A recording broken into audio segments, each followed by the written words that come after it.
Salve, salve pessoal, tudo bem? Vamos falar sobre a origem, formação e camadas da Terra. Meu nome é Silvestre, professor de Geografia, e estou aqui para mostrar essa disciplina linda que é a ciência geográfica. Camadas da Terra, origem, formação, afinal, como se deu tudo isso? Vamos entender que uma das principais teorias, a teoria do Big Bang, diz que o universo surgiu de uma grande explosão há cerca de 14 bilhões de anos atrás. E nessa expansão, muitos gases, poeira, acabaram se formando, se condensando, gerando gravidade, se compactando. E há 4,6 bilhões de anos atrás, nós tivemos a formação daquilo que nós conhecemos como o nosso lar, o planeta Terra. Só que quando surgiu, de fato, o planeta Terra, não era tão bonitinho do jeito tal qual nós conhecemos hoje.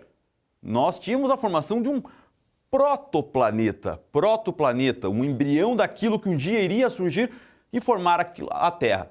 Bom, esse protoplaneta, essa formação de material incandescente, uma massa plástica, disforme, sem forma, é como se você jogasse um copo d'água para o ar e formasse aquelas bolhas sem forma. Isso era o planeta na época.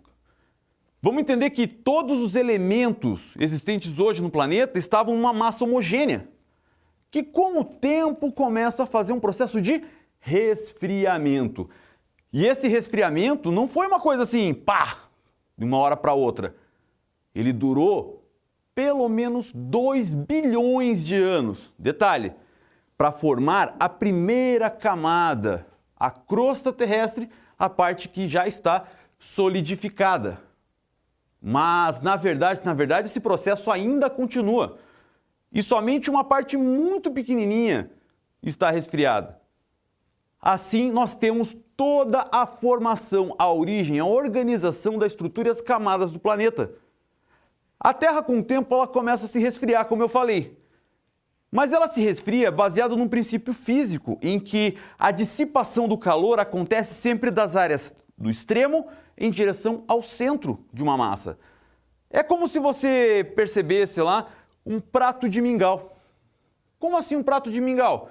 Muito provavelmente você já comeu mingau, uma sopa, e alguém mais velho, mãe, pai, tio, tia, avô, avó, olhou para você e disse assim: olha, meu filho, minha filha, comece a comer o prato pela borda, pela beirada.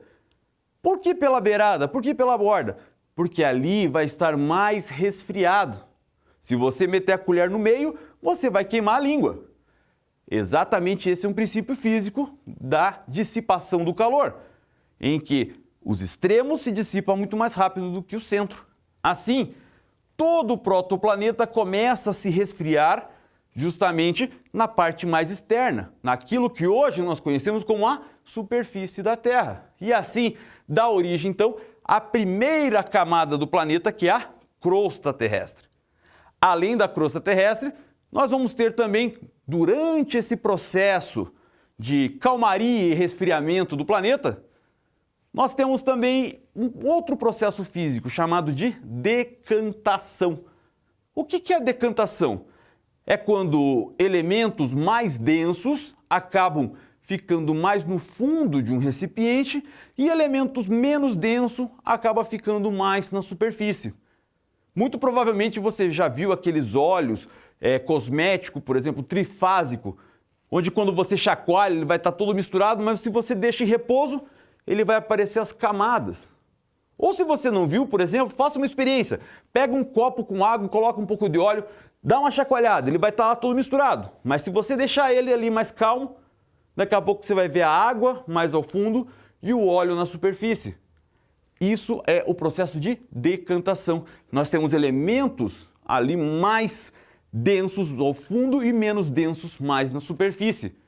E é o que aconteceu também com o planeta. A parte mais densa, mais pesada, ficou mais no centro devido ao processo da gravidade. Os elementos menos densos ficaram na parte intermediária, os mais leves na superfície e os gases, os líquidos, formando a hidrosfera e a atmosfera. E dessa maneira, então, nós temos a formação e toda a estruturação das camadas da Terra.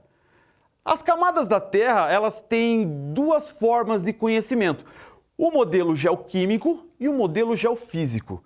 Quando estudamos lá no ensino fundamental, dizemos que a estrutura interna da Terra é formada por crosta, manto e núcleo. A crosta, a parte superficial, o manto, a parte intermediária e o núcleo, a parte mais central.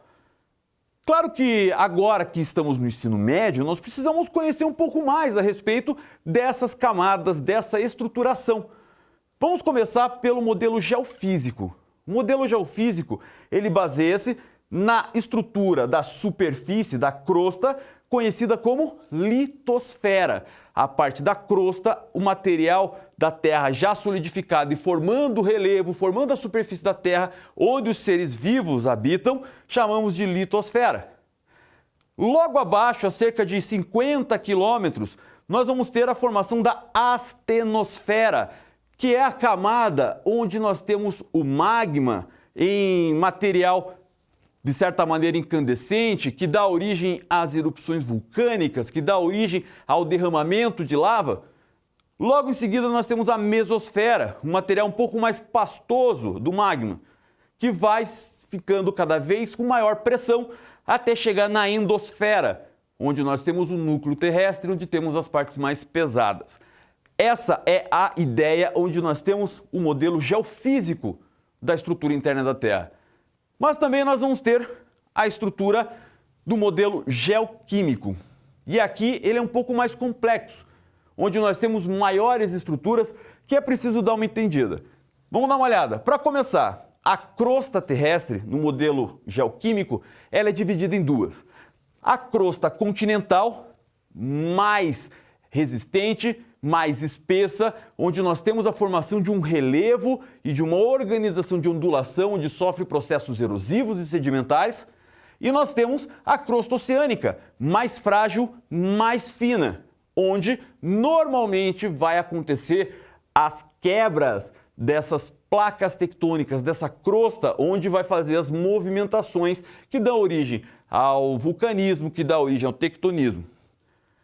Logo em seguida, quando há a divisão da crosta em direção ao manto superior, nós temos aqui morro. Morro é um apelido para a chamada descontinuidade de Mohorovičić. Mohorovičić foi um cientista que, ao emitir ondas eletromagnéticas para o interior da Terra, percebeu que essas ondas, a cerca de 30 a 50 quilômetros, fazia um processo físico conhecido como refração. E quando uma onda sofre uma refração, que é um desvio dessas ondas, ela só acontece porque muda o estado físico da matéria. Ou seja, saiu da fase sólida e entra no estado físico líquido, ou talvez pastoso. Dessa maneira, então, Mohorovičić, que acabou descobrindo essa linha de fronteira, vamos dizer assim, entre a crosta e o manto superior, percebemos então e colocamos o nome dele. Mas, para ficar mais tranquilo, chamamos isso de morro. Passando em seguida, chegando a 660, ó, dá uma olhadinha aqui, Silvestre já esbarrou aqui, mas vamos colocar lá, ó, 660 quilômetros, nós temos a divisão do manto superior e do manto inferior. O manto superior mais líquido e o manto inferior, no caso, mais pastoso. Dentro do manto é onde vai acontecer movimentos que vão dar origem à formação do tectonismo, do vulcanismo, e ele vai aumentar a sua pressão, vai aumentar o calor, até chegar em 2.891 quilômetros, na chamada descontinuidade de Gutenberg. Da mesma maneira lá que o morro, Gutenberg, então, foi o cientista que descobriu a refração, onde terminava o manto e começava o núcleo, a parte externa do núcleo. Essa parte externa do núcleo vamos entender como uma área mais sólida, quente, com grande pressão. E ela foi chamada então de descontinuidade de Gutenberg. Esse núcleo com materiais pesados, que dá origem inclusive ao processo de magnetismo na Terra, devido ao atrito que o manto faz em relação a esse núcleo externo, ele vai dar a condição para a formação de toda a polaridade do planeta, o processo da rotação e também a inclinação do eixo. Só que, como existe muita pressão, muito calor, nós vamos ter um núcleo interno líquido. E essa divisão do núcleo externo para o núcleo interno foi conhecido como descontinuidade de Lehmann, a cerca de 5.150 quilômetros de profundidade. Da mesma maneira que o Gutenberg, da mesma maneira que o Mohorovičić, houve lá a descoberta dessa mudança de estado físico. E assim, percebeu-se essa divisão do núcleo em núcleo externo mais sólido, núcleo interno mais líquido. E assim nós temos a formação do modelo geoquímico. Então aquela ideia de crosta, manto e núcleo, ela é certa? Sim, ela é certa, mas ela é elementar. Agora você sabe que nós temos um modelo geofísico, dividido em litosfera, astenosfera, mesosfera e endosfera, e nós temos um modelo geoquímico muito mais complexo e que mostra diversos tipos de materiais e estados físicos da matéria. Beleza? Percebeu? Eu vou sair de cena. Quando eu sair de cena, você tira aquela foto, dá aquele print para você aí mandar ver nos estudos. Fechou? Um forte abraço, muito obrigado por ter assistido a aula até aqui e tchau, tchau.